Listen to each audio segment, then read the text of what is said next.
에는 첫 번째는 이방인들에 대해서 하나님이 심판하겠다는 내용이 나옵니다. 이방인들이 심판을 받는 이유는 하나님을 마음에 두기 싫어하는 그런 원죄 때문에 그렇습니다.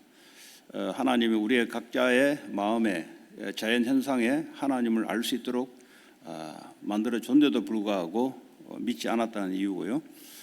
두 번째, 유대인들은 동일합니다. 율법을 가지고 있으면서도 불구하고 하나님을 만날 수 없는 상태에 이르렀습니다. 거기에 대해서 하나님은 행한 대로 심판하겠다라는 겁니다. 오늘 내용은 그러면 어떤 유대인들이 범죄를 했기에 하나님이 심판하는가에 대한 구체적인 내용이 나옵니다. 오늘 유대인들 이야기가 나오지만 오늘날 기독교인들이 이런 형태로 흘러갈 수 있다는 것을 염두에 두시면서 오늘 말씀을 받기 바라고, 또 우리 자신이 혹시 내가 유대인처럼 이쪽으로 내가 가고 있는가를 확인하시면서 오늘 하나님이 원하시는 말씀을 받고, 또 우리 자신이 하나님의 말씀을 따라 하나님께 영광 돌리는 그런 삶이 되기 바랍니다. 오늘 17절에 보니까 유대인이라고 했습니다. 원래는 유대인이라고 하지 않죠. 원래는 이스라엘이라고 합니다. 이 유대인이라고 한 이유는 북이스라엘이 BC 722년에 아수르에게 망하게 됐습니다. 망하게 될 때는 완전히 혈통이 혼혈 혈통으로 망합니다. 남유다도 BC 586년에 바벨론에 망하게 되는데, 이들은 70년 후에 다시 유다로 복귀하죠. 남유다로 복귀합니다. 복귀할 때 이들은 순수한 혈통을 그대로 가지고 있었습니다. 그때부터 북이스라엘에 대해서는 같은 이스라엘로 보지 않고, 그때부터 이 사람들이 자기들의 유다인이라고 칭합니다. 다시 말하면 혈통을 강조하는 의미에서 유대인. 그때부터 또 바리새인이 등장합니다. 왜 우리가 망했는가? 하나님의 율법을 모르고 율법을 지키지 않아서 망했다 해서 그때부터 서기관이 나오기 시작하고 바리새파들이 나와서 우리가 말씀대로 살자, 이렇게 등장한 겁니다. 자, 오늘 유대인, 혈통적인 의미입니다. 쉽게 말하면 우리가 아브라함의 후손이다, 혈통적 후손이다. 북이스라엘에 있는 사람들은 이미 혈통이 혼혈됐기 때문에 그들은 유대인이라고 부를 수 없다는 거죠. 유대인이라고 불리는 네가 율법을 의지하여 그랬어요. 율법을 의지한다는 말은 뭔 말이냐면 하나님께서 너에게 율법을 준 것, 쉽게 말하면 이방인들을 지금 이 사람들이 판단하고 비판하는데, 그 비판하는 근거가 뭐냐 하니까 우리는 하나님부터 율법을 받은 자다. 쉽게 말하면 특권의식으로 이방인들을 비판하는 거죠. 율법을 지키려는 마음도 별로 없어요. 그냥 우리가 믿는 하나님은 너희들의 믿는 신과 다르다. 하나님 우리에게만 모세를 통해서 율법을 줬다. 이렇게 이제 특권의식으로 자랑하는 용어로 사용하는 겁니다. 그러면서 하나님을 자랑한다. 이 말은 뭐냐 하면 다른 신하고 다르다. 우리에게만 하나님이 줬다. 다른 어떤 종교도 율법 같은 내용이 있는 게 아니죠. 그냥 가서 절하고 빌면은 축복을 받아내는 정도로 율법이죠. 그러나 이 모세가 율법을 10계명뿐만 아니라 여러 가지 뒤에 조항들을 많이 하나님께 받았죠. 이런 종교는 없다 이거죠. 그래서 우리만 하나님께 특별하게 선택받은 유대인이다, 이런 의미입니다. 이런 걸 가지고 상대방을 비판하는 데 쓰고 특권의식을 사용하는 데 썼다는 거죠. 이거 오늘날 돌이키자면 우리만 구원받았다는 거죠. 하나님이 예수님을 통해서 우리에게만 구원을 줬다는 거죠. 이 구원에 대한 자랑도 좋지만 이걸 다른 종교를 폄하하는데, 다른 종교의 구원 사역을 해야 되는데, 구원받았기 때문에 가서 구원 사역을 해야 되는데 구원은 하지 않고 복음은 전하지 않고 그냥 나는 구원받았다는 겁니다. 나는 특별하게 하나님 선택해서 나를 구원했다는 겁니다. 이게 바로 이제 바리새인이 되어가는 과정 중에 한 과정입니다. 율법의 교훈을 받아 하나님의 뜻을 알고 지극히 선한 것을 분간하며 이 하나님의 율법을 가지고 있으면, 율법의 하나님 말씀의 진리이기 때문에 가지고 있으면 당연히 하나님의 뜻을 알게 되고 지극히 선한 것을 분간할 수 있다는 겁니다. 그 십계명 중에 보면은 나 위에는 다른 신을 섬기지 말라 등등 시작해서 하나님의 뜻을 분명히 알 수 있고 지극히 선한 것을 내가 분별할 수 있다는 거죠. 맹인의 길을 인도하는 자요, 어둠에 있는 자의 빛이요. 그러므로 맹인, 다시 말해 불신자들이 지금 영적으로 눈이 어두워서 살아가고 있는 자들을 인도할 수 있는 자고, 그리고 어둠에 있는 자의 빛이 된다는 겁니다. 그래서 율법에 있는 지식과 진리의 교훈을 모본을 가진 자로서 어리석은 자의 교사요 어린아이의 선생이라고 스스로 믿는다 그랬어요. 자기들이 스스로 이렇게 믿음에 취해져 있는 겁니다. 쉽게 말하면 우리가 너희를 가르칠 수 있고 너희들은 어둠에 빠져 있으니까 우리만이 너희를 지도할 수 있다는 거죠. 그러나 절대 지도하지도 않았고 지도할 내용도 갖고 있지 않았습니다. 우리만 너희들에게 복음 전할 수 있고 우리 메시지를 들어야만 너희들이, 예수 그리스도의 말씀을 들어야만 너희들이 산다라고는 하는데, 스스로는 믿고 있는데 절대 불신자들에게 복음을 전가하고 있지 않다는 겁니다. 왜냐? 스스로 취해 있어 그래서 스스로. 이 복음이 하나님 우리에게 주신 사명인데도 불구하고 전혀 거기에 대해서 사명을 할 수 있는 생각 자체가 없다는 겁니다. 스스로는 믿고는 있어요. 우리가 복음 전해야 된다. 그러나 전혀 그렇게 하고 있지 않다는 겁니다. 하나님 주신 사명을 전혀 생각지도 않고 인생의 마음에 담지도 않고 할 마음도 없다는 겁니다. 그러면 다른 사람을 가르친 네가 네 자신은 가르치지 아니하느냐? 너가 스스로 율법을 가르칠 수 있다고 생각하고 있다면 그럼 너 자신은 그러면 가르치지 않느냐?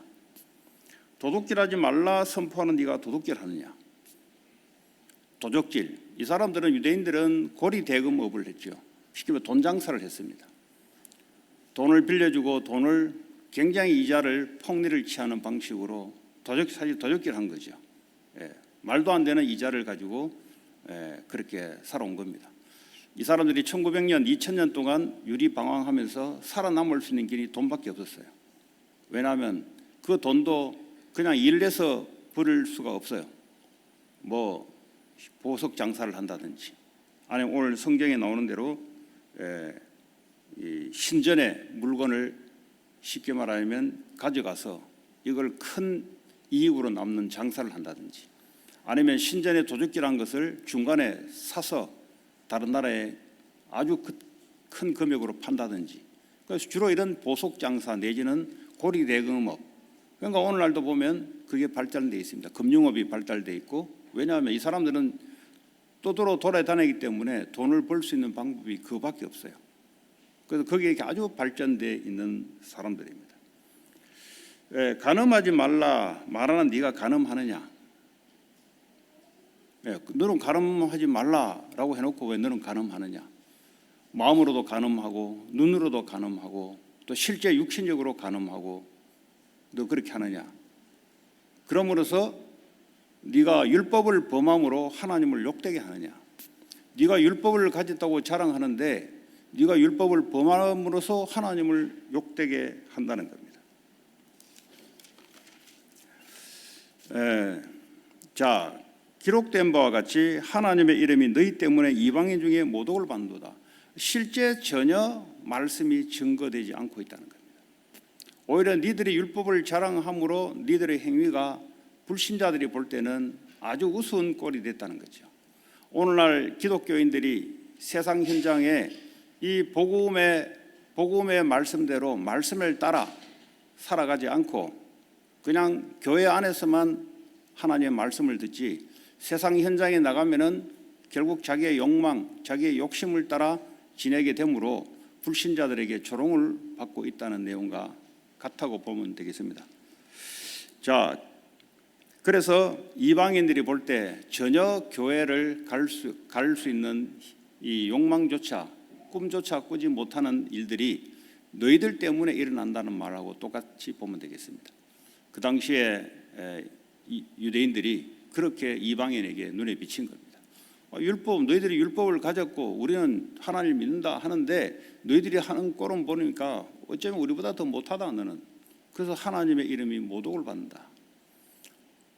기독교 인구가 자꾸 줄어가고 후대들이 자꾸 떠나고 하는 이유들이 뭔지를 한번 생각해 봐야 되겠죠.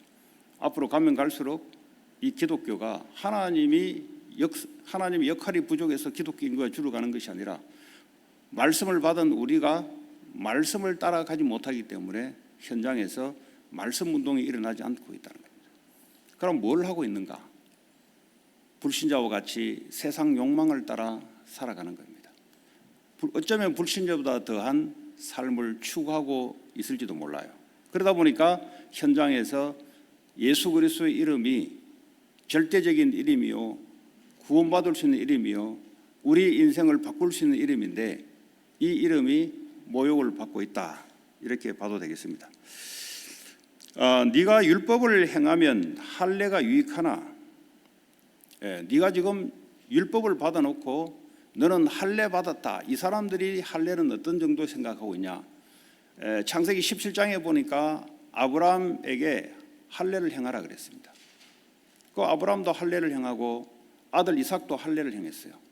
할례를 행했던 것은 뭐냐면 너희가 하나님의 백성이라는 징표가 바로 할례입니다. 이 사람들이 지금 뭘 믿고 있냐면 우리는 율법을 가졌다. 그래서 우리는 하나님의 백성이다. 우리는 할례를 행했다. 그래서 우리는 하나님의 백성이다. 그런데 살아가는 마음의 상태는 전혀 하나님의 내용과 상관없이 자기 마음대로 살아가고 있는 겁니다. 그래서 지금 사도 바울이 로마에 있는 유대인들을 향해서 지금 말씀을 전하고 있는 거죠. 너가 율법을 대로 행했다면 할례가 유익하지. 이 말은 뭐냐? 할례를 자꾸 의지해서 우리는 구원을 받았다는 겁니다. 우리는 다른 어떤 것 의지하지 않고 할례만 갖고 있어도 우리는 구원받은 하나님의 백성이라는 겁니다. 그래서 이 사람들이 끊임없이 할례를 주장합니다. 그래서 바울과 싸웠던 내용이 바로 할례 내용이 있습니다. 그래서 바울이 워낙 유대인들이 강하게 나오니까 야 가서 할례 받아주라. 사도행전에 보면 나오죠. 이 사람들이 그만큼 할례에 대한 하나님에 대한 약속을 지금까지 붙잡고 있는 거예요. 그러니까요, 예수 그리스도를 믿어야 될 이유가 없는 겁니다. 왜냐? 우리는 할례를 행했기 때문에 우리는 구원받은 하나님의 백성이다. 우리는 또 아브라함의 후손이기 때문에 우리만이 하나님의 백성이다. 이런 선민의식을 가지고 있습니다. 그러니까 우리만 율법을 받았다. 다른 어떤 인종에게 율법을 준 적이 없다. 이런 특권의식, 이걸 기반으로 자기들은 구원받았다는 겁니다. 그러니까 예수님이 필요 없는 겁니다. 여기에 대해서 사도 바울이 하나님의 말씀을 주는 거죠. 만일 율법을 범하면 네 할례는 무할례가 되느니라. 너희들이 그렇게 할례를 주장하는데 너희들이 율법대로 그대로 살지 못한다면 그 할례는 무할례가 된다. 반대로 이야기하자면 무할례자가 이방인들이 율법의 규례를 그럼 지킨다면 그 무할례를 할례와 같이 여길 것이 아니냐. 이럴 수도 없지만 반문하는 거죠. 그럼 너희들이 율법과 할례를 주장하는데 율법대로 살지도 못하고 그렇다고 해서 율법대로 살지 못한다면 할례도 율법 중에 하나인데 그게 무할례가 될 것이며 이방인들이 만약에 율법대로 살 수 없지만 만약에 율법대로 산다면 너희들보다 더 성실하게 산다면 도덕적으로 우위에 산다면 그 사람들 그럼 할례자가 아니냐 이렇게 이제 반문하는 겁니다.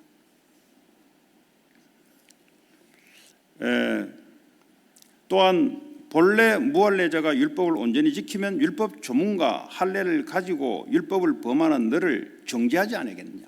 오히려 불신자가 너희들이 하나님으로부터 율법을 가졌고 할례를 가졌다는 너희에게 정죄하지 않겠냐. 오히려 너희들이 죄가 있다고 불신자가 그렇게 말하지 않겠냐.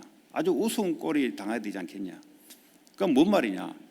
너희들이 가지고 있는 것은 하나님 뜻하고 안 맞다. 그래서 너희들이 심판을 받는다 이 말이에요. 왜 오늘날 기독교인들이 복음 전하다가 고난을 당한 것은 그거는 당연한 일입니다. 왜냐하면 예수님도 고난을 당했기 때문에.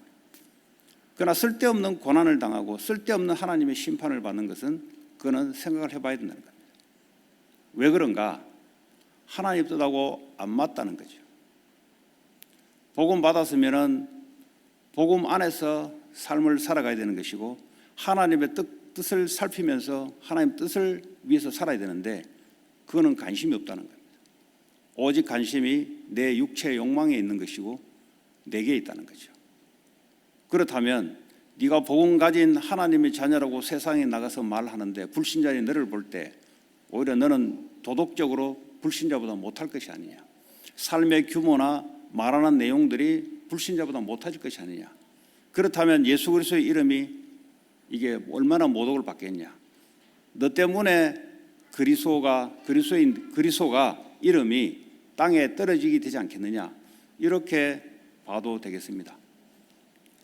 오늘 이 말씀은 유대인들의 심판을 해야 될 이유를 설명하고 있지만 오늘 기독교가 현장에 하나님의 영향력을 나타내지 못하는 우리 기독교인들에게 똑같이 하는 말일 수도 있습니다. 그래서 말씀을 통해서 우리 자신들의 영적 상태, 우리 자신들의 신앙에 지금 가고 있는 상태를 잘 점검하셔야 될 것 같습니다. 자, 그래서요. 표면적 유대인이 아니요 그랬어요. 다시 말하면 겉으로 지금 너희들이 말하고 있는 나는 아브라함의 혈통을 가지고 있다. 나는 율법을 받은 자다. 나는 육체의 할례, 남자의 생식기의 끝을 잘라서 나는 하나님의 백성이다. 이런 표면적인 눈에 보이는 것이 유대인이 아니다 이 말이죠. 아니다. 이미 예수님이 온 상태였고 예수님이 온데도 불구하고 예수님을 거부할 수밖에 없는 유대인들, 또한 예수님을 받아들였음에도 불구하고 또 할례를 강조할 수밖에 없는 것들, 율법을 강조할 수밖에 없는, 그만큼 구약에 찌들어 있던 상태입니다. 구약의 율법에 완전히 찌들어 있는 상태에서 복음을 받지도 않고 받았다 할지라도 율법을 계속 강조할 수밖에 없는, 오직 복음이 되지 않는 상태, 이렇게 보면 되겠습니다. 그래서 표면적 육신의 할례가 아니다 그랬어요. 겉으로 나타나는 혈통적 할례, 율법, 그리고 또 이 사람들이 뭘 갖고 있냐면 우리는 성전에 왔다 갔다 하면 구원을 받는다는 겁니다. 우리만이 성전에 들어갈 수 있다는 거죠. 이방인조차도 저 이방인 뜰에 있지만 무시했어요. 이방인들을 아예 생각지도 않았고 거기에 장사까지 했던 사람들입니다. 그러니까 우리만 구원을 받았던 특별한 민족이라는 거예요. 선택된 민족이라는 겁니다. 자, 그리고 표면적 육신의 할례가 아니다. 그렇다고 해서 그게 할례냐? 아니다는 거죠. 자, 그러면 오늘 하나님이 사도 바울을 통해서 말씀하고자 하는 것이 뭐냐? 그러면 이면적 유대인, 이면적이라는 말은 내면적 유대인, 겉으로 나타나는 행동이나 어떤 의식을 통해서 내가 유대인이다, 그게 하나님이 원하는 게 아니라는 겁니다.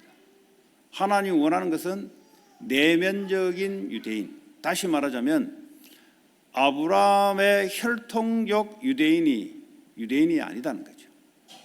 갈라디아 3장 29절에 보면은 예수 그리스도를 믿으면 아브라함의 후손이다 그랬어요. 이제는 피로 섞인 유대인이 아니라 예수님을 믿음으로 아브라함의 영적인 같은 후손이 된다는 거죠. 그래서 내면적 유대인이라는 겁니다.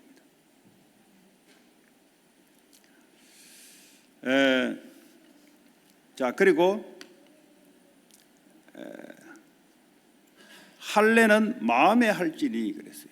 남자의 생식기 끝에 잘라서 그것만 한다고 해서 너희들이 하나님 자녀가 될 수 있는 게 아니다는 거죠.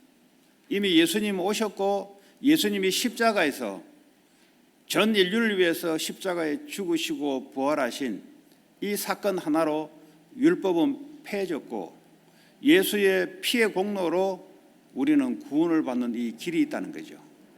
그래서 이 그리스도를 믿는 자에게는 그리스도의 영이신 성령이 우리의 마음 안에 영혼 속에 들어와서 그 할례를 받아야 된다는 거죠. 육신의 할례가 아니라 마음의 할례를 받아야 된다는 겁니다. 에스겔서 36장 26절에 보니까 내가 새 영을 너희 속에 넣어서 너의 새 마음을 너에게 주되 그랬어요. 인간이 왜 하나님이 에스겔 구약 성경을 통해서 이 약속을 했는가? 돌판에 새긴 율법을 갖다 줘도 이걸 그대로 행할 수 있는 능력도 없고 또 행한다 할지라도 원죄에서 빠져나올 수 없는 이스라엘 상태. 율법을 준 이유는 율법대로 너희들이 잘 살아라 라는 의미도 있겠지만 그러나 율법을 통해서 너희가 죄인이란 것을 알게 하기 위해서 하나님이 율법을 준 거죠. 그러나 율법이 무시되냐? 그렇지 않아요. 하나님의 말씀이기 때문에 율법대로 살기를 원해요. 그러나 율법대로 살 수 있는 분이 예수 그리스도 한 분 외에는 이 땅에 없었다는 겁니다. 그래서 예수님을 성령으로 너희 속에 들어가게 하겠다는 겁니다. 그래서 근본적으로 너의 생각과 마음에 그거를 할 수 있도록 하나님이 성령으로 역사하겠다는 겁니다. 왜냐하면 우리의 힘과 우리의 능력으로는 이미 안 된다는 사실이 구약을 통해서 확인된 바가 있기 때문에 그렇습니다. 자, 그렇다면 오늘 우리가 신앙생활을 한다는 말은 잘해봐라 해서 되는 게 아니라는 겁니다. 하나님의 영이 우리의 생각과 마음에 오셔서 우리의 생각과 마음을 감동을 주셔서 생각과 마음이 바뀌도록 하나님의 성령이 역사해야 된다는 겁니다. 그래야만 26절에 보니까 굳은 마음을 제거하고, 이 굳은 마음이 뭐냐? 하나님을 떠나 죄 가운데 사탄에 속해 있던 이 완전히 뿌리 내렸던 체질되었던 우리의 마음과 생각이 전혀 변화되지 않는다는 겁니다. 아무리 교회에 와서 신앙생활을 수십 년 해도 변화할 마음도 없고 변화할 능력도 없다는 겁니다. 그래서 하나님의 성령이 우리의 마음, 생각 속에 들어와서 굳은 마음을 제거하고 하나님에 대해서 목이 뻣뻣하고 고집이 완고하게 세고져 자기 뜻대로 하려 하고는 이 마음을 하나님이 제거해서 부드러운 마음으로 하나님에 대한 부드러운 마음을 주겠다는 거죠. 그래서 하나님의 새 영을 너희 안에 두겠다. 하나님의 형상대로 만든 우리는 하나님이 우리 속에 들어와야 하나님의 형상대로 살아갈 수가 있습니다. 하나님의 형상이란 의미는 하나님은 아니다는 의미죠. 다시 말하면 하나님이 하나님의 형상, 이미지를 통해서 하나님을 나타내겠다는 것이 목적이 바로 인간을 만드신 목적입니다. 그래서 우리의 지정의를 통해서 하나님이 나타나도록 우리의 말을 통해서 우리의 감정을 통해서 우리의 의지와 행동을 통해서 우리의 모든 삶의 영역에 하나님이 우리를 통해서 나타나게 하겠다는 것이 바로 하나님이 인간을 지으신 목적입니다. 그러니까 율법을 준다고 이렇게 지켜지겠습니까? 안 된다는 겁니다. 그래서 율법을 준 이유는 너희들은 안 된다. 하나님의 은혜가 아니고서는 안 된다. 이걸 깨닫게 해준 건데, 근데 유태인들은 어떻게 했냐? 특권의식, 선민의식, 율법을 지키지도 못하는 주제에 율법을 가르칠 수 없다고 생각하면서 이방인에게 모독받으니까 너희들이 심판을 받아도 마땅하다는 겁니다. 오늘날 기독교인들이 왜 하나님으로부터 고난과 쓸데없는 고난과 쓸데없는 어려움 속에 직면하고 있는가? 라는 말하고 똑같습니다. 그리스도께서 부활하셔서 보좌 우편에 계시면서 각자에게 성령을 부어주어서 성령이 역사하는 대로 성령께서 주시는 말씀을 통해서 이 말씀이 우리의 생각과 마음을 갈아엎어야 된다는 거죠. 굳고 완고했고 고집스럽고 내 뜻대로 살려고 하고 내 마음대로 살려고 하는 그 질서 없는 마음에 하나님의 영이 들어오셔서 우리를 바로 잡아줘야 된다는 겁니다. 그러면 내가 다른 거는 못해도 하나님 앞에 그 은혜를 받고자 하는 마음이 있는가? 그리고 하나님의 말씀을 받았다면 왜 하나님이 이 말씀을 내게 주은 것에 대해서 묵상할 수 있는 자세는 돼 있는가? 그것도 안 돼 있다는 겁니다. 우리는 교회 가서 예배 드리고 우리는 하나님의 자녀다. 성전에 들어와서 유태인들이 들어옴으로써 자기들이 하나님의 백성이라고 성전에 들어오면서 확인받듯이 오늘 내가 예배 드렸구나. 나는 하나님 자녀가 맞구나. 이걸로 끝낸다는 겁니다. 하나님이 이 말씀을 우리에게 주어서 하나님의 성령이 계속해서 우리의 마음에 하나님의 말씀이 우리를 장악해서 이 말씀을 불신자 현장으로 답을 줘야 될 우리가 그냥 교회 와서 예배 드리고 오늘 예배 드렸다고 끝낸다는 겁니다. 그러니까 하나님이 기다리다가 어느 날 어쩔 수 없이 하나님의 자녀들에게 지팡이는 하나님의 인도하는 의미고요, 막대기는 올바른 길을 가라고 하나님이 길을 안내해 주는 거죠. 이런 일들을 당할 수 있다는 것을 경고하고 있는 말씀입니다. 이 말씀은 그 누구도 예외가 있을 수 없습니다. 목사라고 해서 네가 가르치는 입장에 있다고 해서 너는 가르침을 받지 않냐, 이 말이에요. 네가 교회 안에 선생이라고 해서 너는 가르침을 받지 않냐. 너는 입으로 말로만 가르치는데 너는 하나님의 말씀을 가지고 하나님 앞에서 묵상과 하나님의 말씀 따라 살려고 하는 그 삶을 네가 인도받고 있는가? 이런 말과 똑같은 말입니다. 자, 그래서요, 하나님의 영이 우리 속에 와서 뭘 해주는가? 하나님의 말씀으로 우리의 생각과 마음을 힐링시켜주고 바꿔나가는 겁니다. 여러분, 하나님의 성령의 역사가 없이는 절대 히브리서 4장 12절에 우리의 영과 혼, 육을 찔러 쪼개기까지 하며 생각과 마음을 감찰하며 우리를 치유할 수 있는 것은 아무도 없는 겁니다.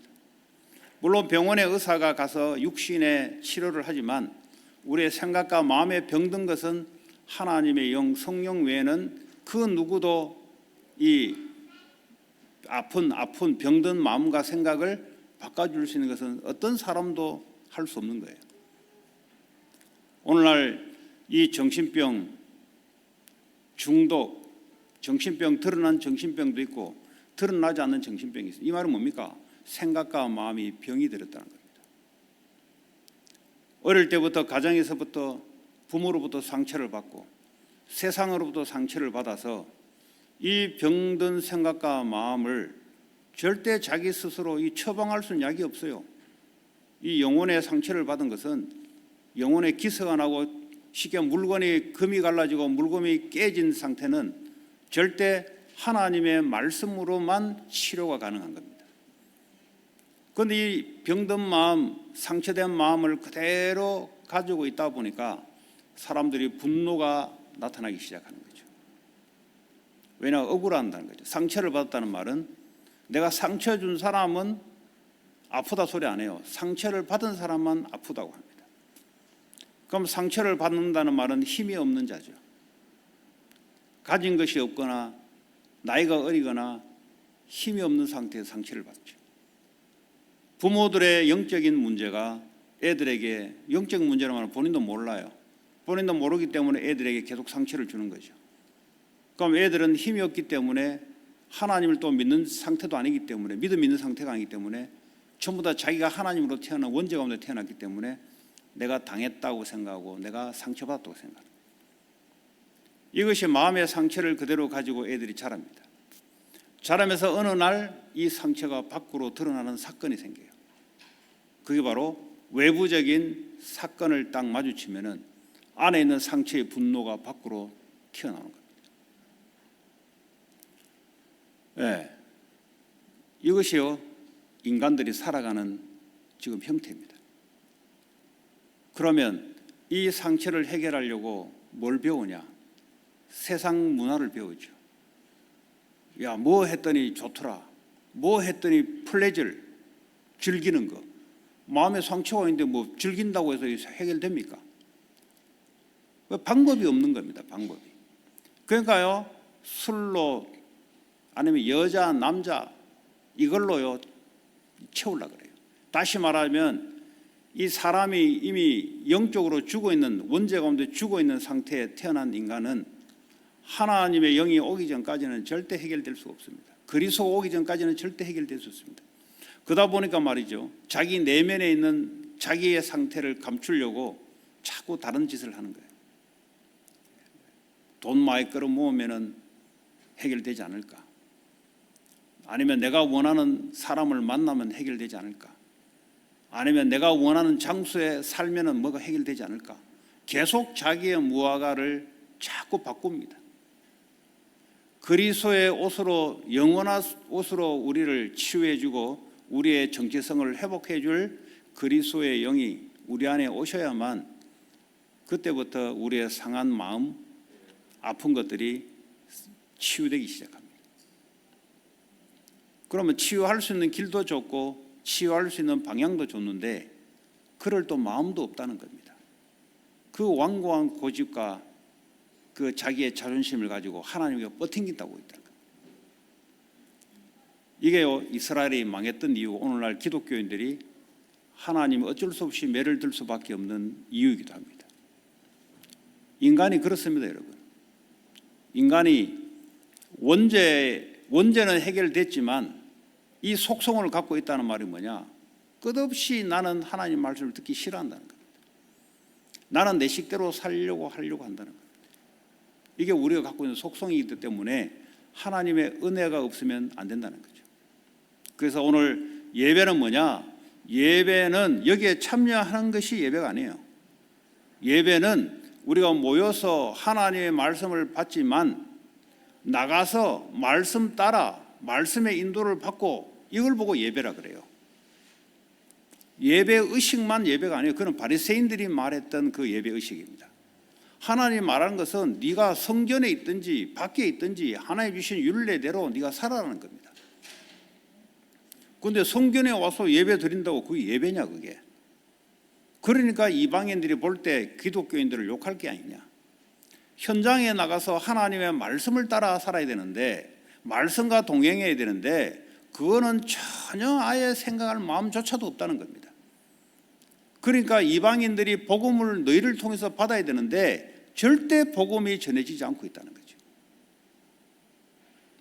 하나님이 이스라엘을 부를 때 이스라엘만 구원받으러 불렀을까요?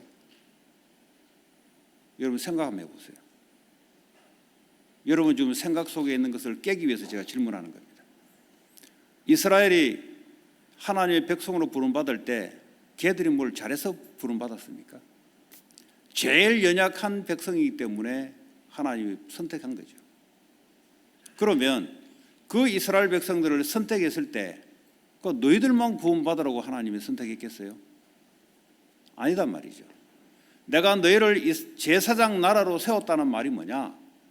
이스라엘 나라를 통해서 전 세계 민족들에게 하나님의 복음을 전해서 제사장 역할을 할 수 있도록 역할을 줬다는 겁니다. 다시 말해 사명을 줬다는 겁니다. 그런데 사명을 망각하고 오히려 이 복음을 나를 강화시키는데 내 자신을 자꾸 세워 높여가는 데만 활용했지 남을 비판하는 데 사용했지 나는 구원받았다 너는 구원 못 받았다 여기에 다른 사람을 죄인을 만드는 데 사용했지 이 복음을 전하려고 하는 마음을 한 번도 없었지 않냐. 이것이요 이스라엘이 하나님께 심판받았던 내용입니다. 전 세계적으로 기독교 인구는 자꾸 감소돼 가고 있습니다. 하나님의 능력이 부족해서 말씀이 부족해서 기독교 인구가 감소되고 교회가 자꾸 없어져 가겠습니까? 아니죠. 하나님의 말씀을 말씀대로 믿고 인식하는 사람이 부족하기 때문에 이 복음이 세상으로 못 나가고 있다는 거죠. 어쩌면 말씀을 선포하는 목사로부터 신학교로부터 모든 것들이 토롤리 잘못돼 가고 있다고 또 할 수가 있습니다. 그래서 하나님이 왜 이 말씀을 주셨는가, 우리에게 어떤 삶을 원하기 때문에 이걸 줬는가를 여러분 한 주간 동안, 오늘 지금 이 순간뿐만 아니에요, 한 주간 내내 하나님이 왜 이 말씀을 내게 주었는가, 하나님이 뭘 원하시는가를, 이 말씀의 질문을 가지고 여러분들이 하나님과 동의하고 질문 속에서 답을 찾아야만 하나님 원하는 길을 갈 수가 있습니다. 그냥 단순하게 예배에 와서 말씀 들었다 끝났다 좋다 하고 나가야 될 일이 아니다는 거죠. 자, 그래서요, 하나님의 영이 우리 속에 들어오게 되면은 이제는 뭡니까? 하나님의 영, 그리스도의 영이 나를 사로잡아야 되겠구나. 그러지 않고서는 내 자신이 안 된다는 것을 여러분들이 알게 되기를 하나님 원하십니다. 내가 그러면 하나님 영이 내 안에 있으면 됐다, 그걸 말하려고 하는 게 아니에요. 그거는 구원받으면 하나님 영이 우리 안에 임합니다. 무당들도 말이죠, 귀신을 받으면 귀신의 영이 임해요. 근데 걔들은 왔다 갔다 합니다.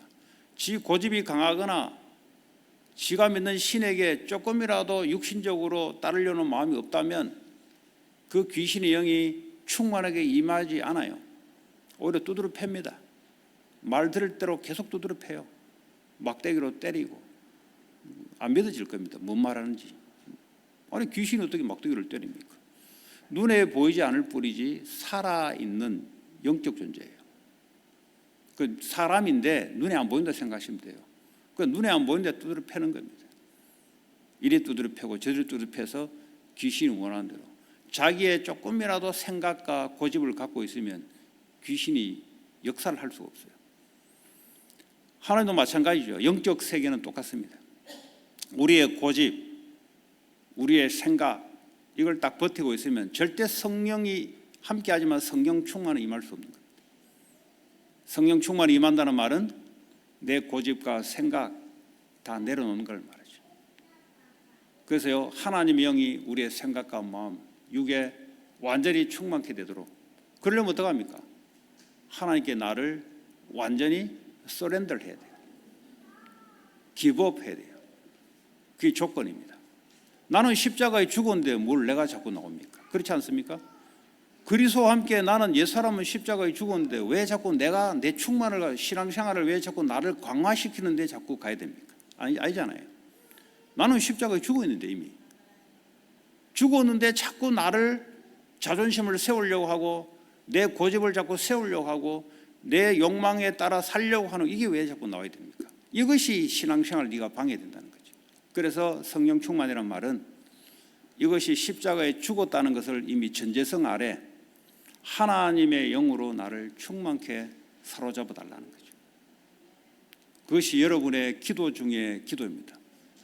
기도를 못하겠다, 이걸 기도라고 가르쳐 준 거예요, 하나님이. 기도 중에 기도가 하나님의 영으로 사로잡아 달라고. 그보다 더 좋은 기도가 없어요. 하나님의 영이 내 생각과 마음을 사로잡으면 그러면 하나님의 뜻대로 내가 살아가는 것, 그 속에 모든 응답이 다 들어가 있습니다.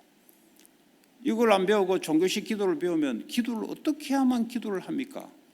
기도를 어떻게 해야만 잘합니까? 그런 기도는 없어요. 그거는 저 이방인들이 하는 기도입니다. 왜냐하면 하나님의 영이 없기 때문에 어떻게라는 단어가 나와요. 어떻게.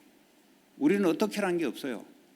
우리 십자가에 이미 죽었고 주의 영이 내 안에 살아있기 때문에 주의 영이 원하는 대로 나를 사로잡아 달라. 주의 영이 원하는 대로 나를 인도해 달라. 그 기도 외에는 없습니다, 사실은. 문제와 사건을 당했을 때 주의 뜻대로 인도해 달라. 그 기도가 간단한 거 아닙니까? 그런데 이걸 안 하다 보니까 어떻게 기도해야 됩니까? 어떻게 하면 좋은 기도입니까? 이렇게 자꾸 종교적으로 접근하는 거죠. 여러분, 나는 십자가에 죽었다는 복음의 전제성이 있지 않고서는 올바른 기도가 나올 수가 없는 겁니다. 오늘 이 시간에도 마찬가지입니다. 하나님의 뜻대로 하나님의 말씀을 내게 달라. 간단한 기도 아닙니까? 하나님의 뜻대로 나갈 말씀을 내게, 한 주간 동안 내가 가야 될 말씀을 달라. 간단한 이야기 아닙니까? 그런데 나는 죽기 싫어하니까 자꾸 방법이 나와야 돼요. 방법. 어떻게 해야 됩니까? 어떻게 해야 됩니까? 어떻게 하는 게 좋습니까? 계속 종교식 방법을 찾아야 되는 겁니다.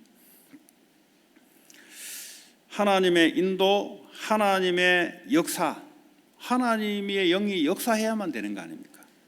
하나님 우리에게 사명을 줬다면 이게 우리 힘으로 할 수 있는 게 아니에요.